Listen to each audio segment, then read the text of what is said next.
On this week's episode of the Best of Johnston County podcast, our guest is Stacy Beard, one of the communications directors for Novo Nordisk. We talked to Stacy on this episode, which is the first of two, about her career in journalism, how she got into journalism, having grown up in Philadelphia, her time at the Northwestern University, all the different TV stations she worked at, her time when she was a reporter at WRAL from 2008 to 2013, and then she became the first public information officer for the town of Clayton, which she did from 2013 to 2021, and then how she ended up with Novo Nordisk about 18 months ago.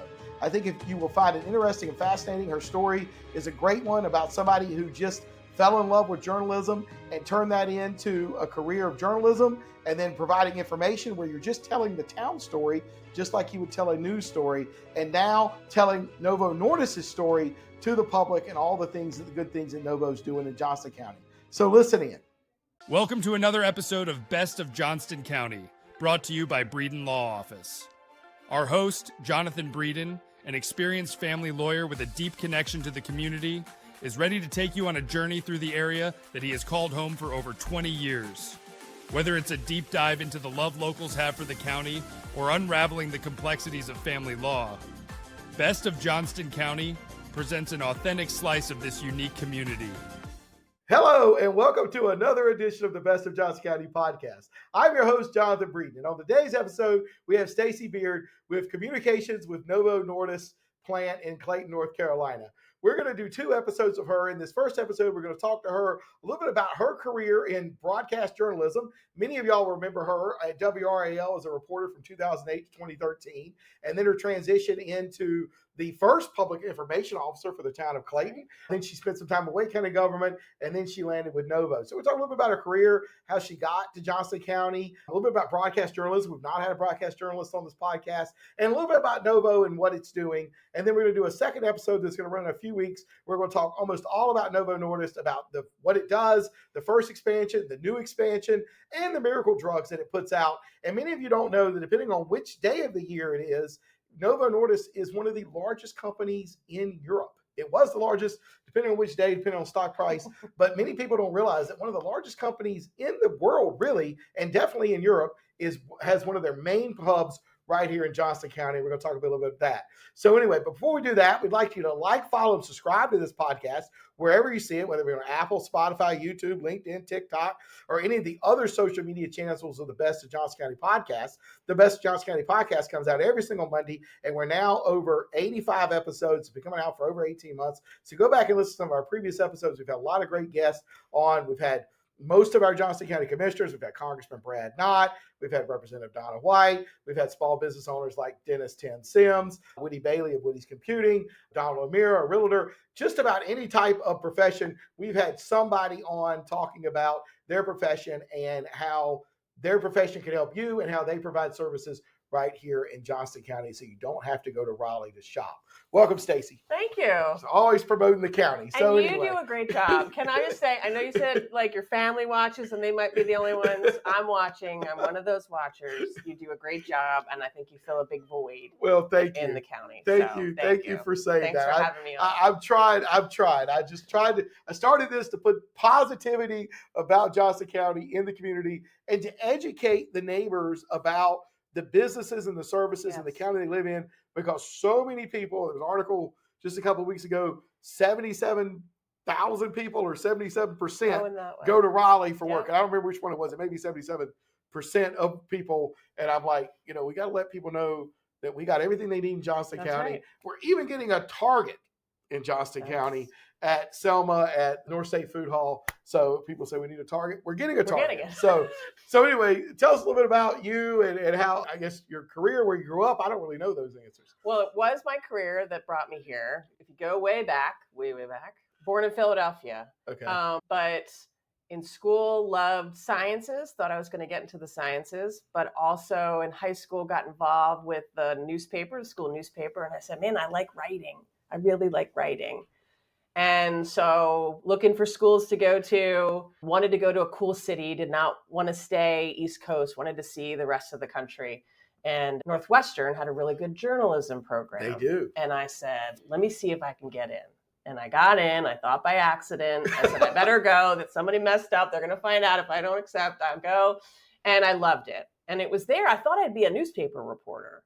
I wanted to be Ernie Pyle and cover wars and be a war correspondent. But in junior year of college, the Medill School of Journalism made you choose a track, either TV, print, or magazine. And I said, well, let me give this TV thing a try. And they sent me to Topeka, Kansas.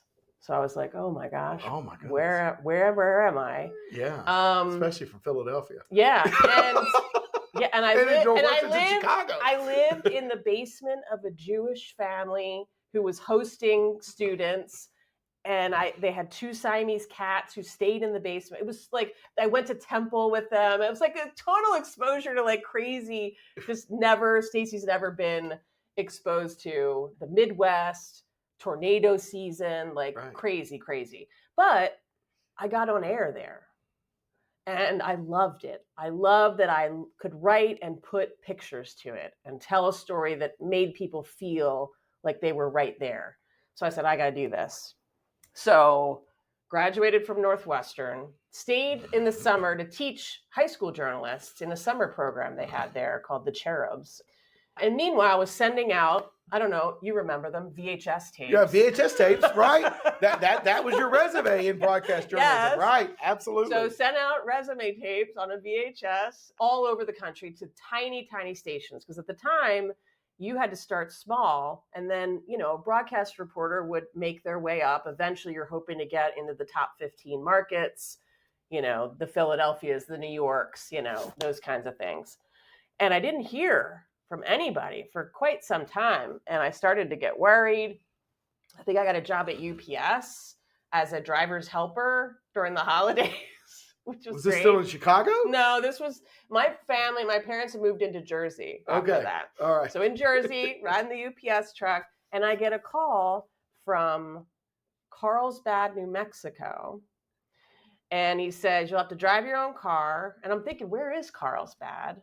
There's like caverns there. And he goes, well, do you know Area 51? And I'm like, yeah. And he's like, well, we're not far from that. And I'm like, well, that's kind of cool. But he also said something that got me upset, which was, I love your reporting, but your hair. Do you still have that hair? And I'm like, what? So, of course, being this, journalist who cannot be talked to about my look, I'm reporting and it's my words in my report. I said, forget it. And then I didn't hear again for another month or so until Kalispell, Montana called. And I said, well, that's even further. But I said, I got to do it. So Dad drove me out. I loved it. I had I had a house for $200 a month. Could see the mountains. The ski resort was like 15 minutes away in Whitefish. And I led the newscast every day and got to anchor, shot all my own stuff with carrying not only the heavy camera, but also a 3/4 deck for those in TV that might know this, which is like almost a VHS machine on your shoulder. So one woman banding, but ate it up, loved it, and made $14,000 a year, which like was the most money I could ever dream of. I was like, wow, I've landed. This is incredible, right? But loved every minute and just, couldn't get enough of it. Ate, slept, Well, it's not work if you love it, right? No, I mean, and that's the way I am with this law office, right? Like I just love it. I grew up in Laurinburg watching WRAL. I wanted to be Tom Suter my entire life, Yeah. And I would mimic trying to be Tom Suter, and I did some high school football and radio, and was the stats guy. Yeah. And when I get there, and I got to know Bob Holiday to come to the games. I got there and I called the station, and I'm like, I really want to come help. Like, is there something I can do? Because I want to be Tom Suter. Tom Suter spoke at my middle school one time. It was like, but I want to be Tom Suter. Yeah. And they said, yeah, sure. And so I went in, and and for 10 years I worked on Football Friday, but it didn't take me long to figure out that I was probably not going to make it in TV, and it was not as glamorous as I thought it was. But a lot of great people, a lot of respect for it. But within about 6 months, I was like, yeah, I don't think I'm going to make it. They told me I had the looks for radio. And they were being honest. You talk about your hair, you know what I mean? I'm 5'3", you know. They were being straight up honest.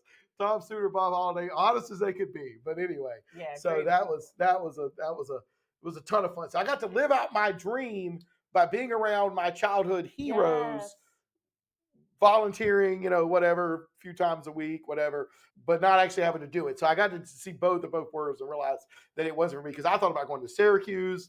I actually applied to go to Syracuse because their broadcast journalism program, didn't go, with NC State instead. But yeah, so I get it. Really and you did get to live the dream. I really advise people who are thinking about it to try to get that internship or volunteer like that, and really see it to kind of understand, okay, can I do this? Because from the outside, it looks glamorous and someone's doing my hair, and that's not what it's about. It's running around, going to Edgecombe County to this football game, to that football game, and hurrying up to get the tape cut and that kind of stuff. But if you get that energy from it, you'll love it, and it won't seem like work. No, and volunteering there all those years, it never seemed like work. I did, even after I became a lawyer. I would leave court, go home, change clothes, drive to the station, get in a car with Brad Simmons, and we would go to Roanoke Rapids to cover high school football. I just loved it. I loved high school football. I loved RAL. I loved the people there. Even though I was already a lawyer, already had this business practicing law, I would literally leave court and drive to the station so I could go cover high school football games. I did that for years. I just absolutely loved it. But you also got exposed to a really amazing station. So, Kalispell, eventually went to New Bern and worked for a station out of Morehead City for the New Bern station. Then went to Hampton Roads, worked for a Norfolk television station, and then went to RAL. And I sought out RAL because I knew their reputation as an incredible news station that told good stories, that did real journalism. And I got there and I met the people that were the real deal, right? They weren't about makeup and show ratings. It was about telling the story, digging for the truth. Tons of veteran folks there that I still admire today. And I loved it. I was just excited to be lucky enough to get hired at this station at the time, number one in the market, but had been the leader forever. For that reason, right? Yeah. But authentic people who were the same person they were on air as they were off air. You meet a lot of people on TV that look super sweet and nice, and they get off, they are not the same person. But these people were the same, whether the camera lights were on or not, they were the same person. And that's what I wanted to be, and that's what they were. And I said, I'm in the right place. And I just loved it. Well, and you covered a lot of cool stories over the years. You did your share of hurricanes. Oh, yes. Tornadoes, all kinds of, and it was John Edwards who did me in. John Edwards. The John Edwards trial was in Greensboro, and I was covering it. And it was a fascinating trial, lots of crazy ups and downs. But I would wake up at 6 a.m. and I had just had a child, right? I just had my first baby. So I'm like trying to get used to this, being a mom and being in this crazy TV world. And I'd get up, meet the photographer. We'd drive the live truck to Greensboro to the courthouse. We were live at noon. We were live at 5, 5:30, 6. Then you had to cut something for the 10 and 11, drive back, and then you started it all over again. And then they got this idea as we went into like week 4 and 5. Hey, let's have you on the set in the morning to give, Kelsey and the crew an update on what's coming up today in court. So then I was getting up even earlier, and it was that for week after week after week. And I think my husband, who was also in television, a videographer, he's like, one of us has got to get out of TV because we can't sustain this with a child. We didn't have family in the area. Right. So that's when I started looking around. And that's when the Clayton News Star landed on my driveway, because I lived in Johnston County, and it said Town of Clayton hiring for first ever communications person, because they knew they needed to tell their story, right? They needed a website, and they needed social media, and they actually had a public access channel, which was like 24 hours of government programming, right? They did. Right. Wayne's World, right? And I said, I could do that, right? And, it was crazy because 15 years plus in TV news, I was like, geez, am I going to get out? But I really found that working for the town was like being a reporter for the town, for the community, telling the stories of what are these council members doing? What are they doing with your tax dollars? And that was exciting. I felt like I was doing the same thing I did for RAL. Well, and the other good thing for the town was all of us we all had a relationship with you, right? Whether you knew us, we know you, even though we didn't know you, right? But we feel like we know you. And so when you came to the town, most of us already had a relationship with you. That's true. Through the television. Yeah. I'd met you a few times RL, but what I mean? Like that kind of stuff. Yeah. And I think that was a good move for the town because they didn't know what they needed, but you could do it. And I thought you did a great job for the town. And it was something the town desperately needed. I got to give Jody McLeod, the mayor, credit for coming up with the idea and the town manager at the time and saying, okay, we're going to do this. Absolutely. Yeah. I think humanizing government is super important because there's such, ire directed toward the government, and they're real people like you and me, the commissioners, the council members, and it's hard. Like I, as a reporter, thought, what do these PIOs for the government really do every day? They must sit back with their legs crossed. They just changed the date on the Christmas parade news release. What are they doing? They're doing nothing. Right. But it was daily. I mean, it was whether there was somebody complaining about garbage collection or, a decision the council had made or the parks, needing more parks or whatever it was, or things that weren't really, people don't understand the government. They would complain about, I-40, well, that's not the town of Clayton. That's not Johnston. It was helping people understand what does the government do for you? What should they be doing? And how do you let us know about what it is you need, right? And for me, because I lived in Johnston County, I lived in Clayton, it was very personal to me to have everybody. And so when people did comment on social media, to the town, right? I was posting as the town of Clayton. I took it very personally,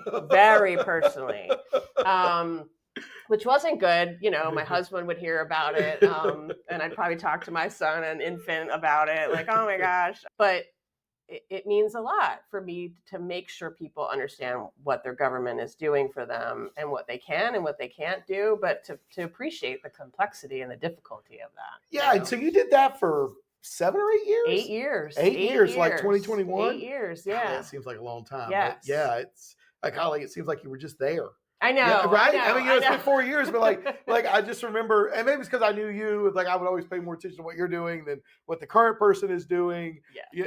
But anyway. Have family law questions?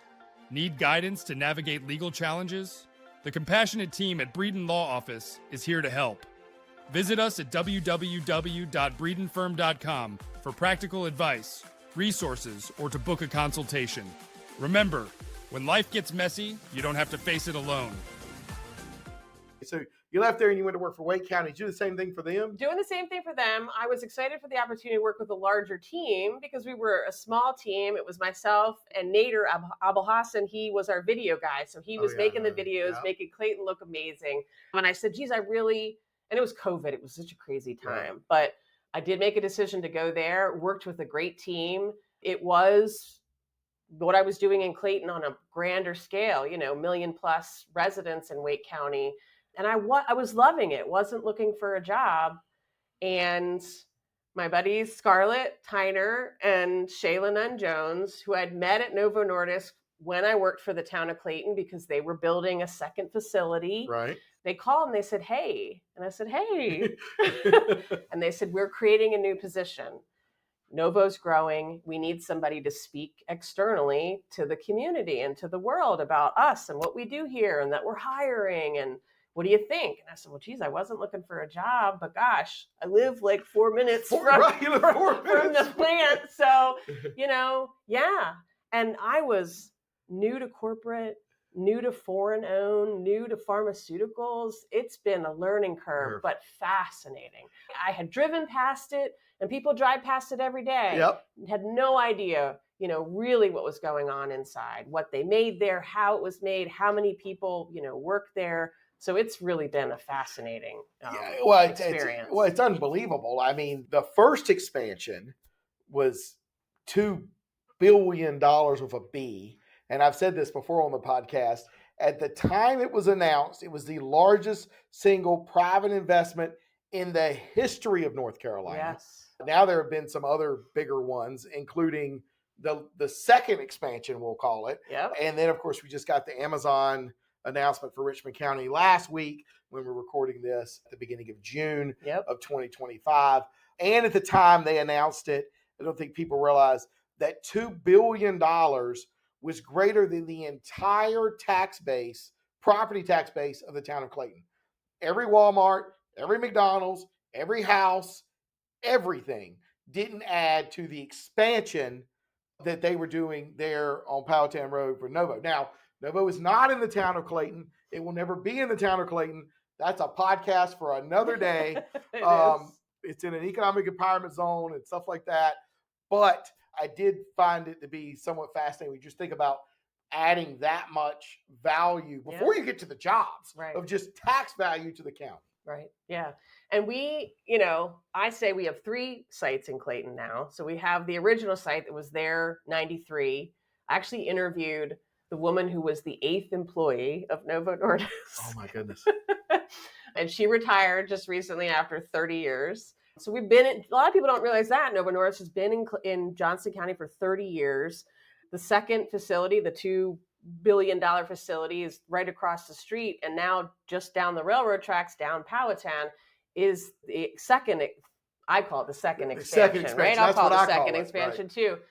But that is a facility that will be almost 4 times the size of the original site that we built. And doing just the same thing, the fill finish, the packaging of the medicines to help fight obesity and diabetes and other chronic diseases that are sent all over the world. And that is set to come online in phases between 2027 and 2029, 1,000 new jobs. And we're already, I would say we've probably hired 300 or so of those already.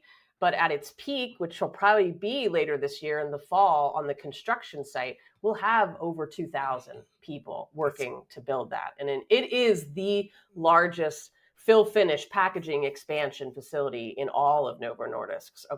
They have sites all over the world in like 80 countries, but it's the largest expansion they've got going right now. Yeah. And it's incredible. And the first expansion was 97 acres under roof. Think about that. I don't know how big the second one is, but I remember the first one, the first time I drove by, they were like, it's 97 acres on the roof. That is huge. And then I've gotten to take a tour. You gave me a tour last year when I went with the chamber. Fascinating place. I couldn't believe it. You would not have thought you were in Johnston County. I know. Right? Honestly, I was like, you are not in Johnston County. I know. Like it looked like the most modern, fancy equipment, lighting. Like I was like, I am in New York City. Well, it's very Danish. They love the windows. They love the open air. That it has that, because our company's based in Denmark. But I also think people need to see the inside because in North Carolina, maybe especially when I thought of manufacturing, I thought of very dirty, dark, scary, dangerous kind of, and it's not. It's so clean and safe and open, and it's really beautiful, which is a crazy thing to say. And they're like, hey, where should we shoot videos? Well, where would you like? There's so many choices of where to shoot videos. It's gorgeous in here, right? It really is. Yeah. It was unbelievable. I really enjoyed that and learned so much, and a little bit of high school chemistry, which I'd forgotten, and biology. But they grow the stuff somehow into those big containers, and it starts really small and ends up really big. Yeah. So I'll stick to law after that. But I was taking the tour. On my tour that day was Paul LeClaire of Deep River Brewing, which is the same thing. Right, so he was like right. Beer. He was extremely fascinating. Right, same thing as making beer. They start with a yeast cell. That's it. That's making beer. That's right. I mean, he really understood it because it's the same thing, just a different thing. So Anyway, so I guess we'll start to wrap up this episode. How many people work for Novo in Johnston County right now? So we also have a facility in Durham, and between the 3 Clayton sites and the Durham site, we have 2,800 people in the triangle that work for us. And awesome. You don't have to be a chemist, or we're hiring kids out of Johnston County High School with this biowork certificate through Johnston Community College. So I think that's another misnomer, is that you got to be wearing a lab coat and have got this degree and that degree. Right. And we have people like me, right? I didn't have any pharmaceutical background. It's just amazing, and we're hiring. We're hiring. Right. Well, and what I tell people is, and we had Joy Callahan on a few weeks ago on this podcast talking about the Bioworks program, and I've said that it's a lot like high school chemistry. It's a little more advanced than that, but it's not college, like really, really hard. Like you can learn this. You can. And they pay people like $25, $26 an hour to do anything there. Like, even if you're like just working there as a janitor, you make good money with full benefits. Like, it is a really good job and a really good career. And I can't tell you how many people that I've represented over the years who have 4-year degrees that went back and got the biowork certificate and are making more money at Novo than they ever made with their 4-year degree. Wow. That they spent a lot of money on. So, I mean, there's that too. I don't think people realize that it's just fascinating to me. It is. And my job is to tell more people that story and about that. So that's why I thank you for having me on. So that gets out there, because I think people don't realize the opportunities there and the work-life balance and all the benefits. It really is. It's an amazing place that takes care of its employees. Yeah. Well, there's no doubt. Well, the last question we ask everybody is, what do you love most about Johnston County? I love all the people. There's so many different people, and they're just welcoming and just super friendly. I felt embraced as soon as we moved here, and I try to brag on us as much as I can in that way. Well, so if people want to know more about Novo and working at Novo and reach out to you, how can they reach out to you or your team? The best way to reach out to us, I would say my link to my email is on the website. And if you go to Novo Nordisk, us.com/NC. It has an explainer of what all the different sites do, in layman's terms, in the high school chemistry way. But there's a button there to click and link, and I'm on social media, so please reach out to me to LinkedIn. I'm on there, Stacy Beard. I would love to hear from anybody here in Johnston County if they want to learn more about Novo. Well, cool. Well, anyway, we'd like to thank Stacy for being our guest on this episode of the Best Johnston County Podcast. Listen back in a couple of weeks. In the next couple of weeks, we're going to do a second podcast with her where we're going to dig deeper into what Novo is, what it does, and where it is going. As we asked you earlier, please like, follow, subscribe to this podcast wherever you see it, whether it be on Apple, YouTube, Spotify, LinkedIn, TikTok, or any of the other social media channels, so that you'll be made aware of future episodes of the Best Johnston County Podcast. The Best Johnston County Podcast comes out every single Monday and has now for well over 18 months. And if you would be us so kind as to leave us a 5-star review down below and tell us what you like about Novo, the Best Johnston County Podcast, and anything maybe with what you did, your relationship, how you met Stacy through the years, whether it be at WRAL or the town of Clayton, we'll make sure we share those with her. Until next time, I'm your host, Jonathan Breeden. That's the end of today's episode of Best of Johnston County, a show brought to you by the trusted team at Breeden Law Office. We thank you for joining us today, and we look forward to sharing more interesting facets of this community next week.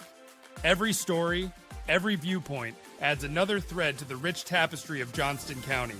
If the legal aspects highlighted raise some questions, help is just around the corner at www.breedenfirm.com.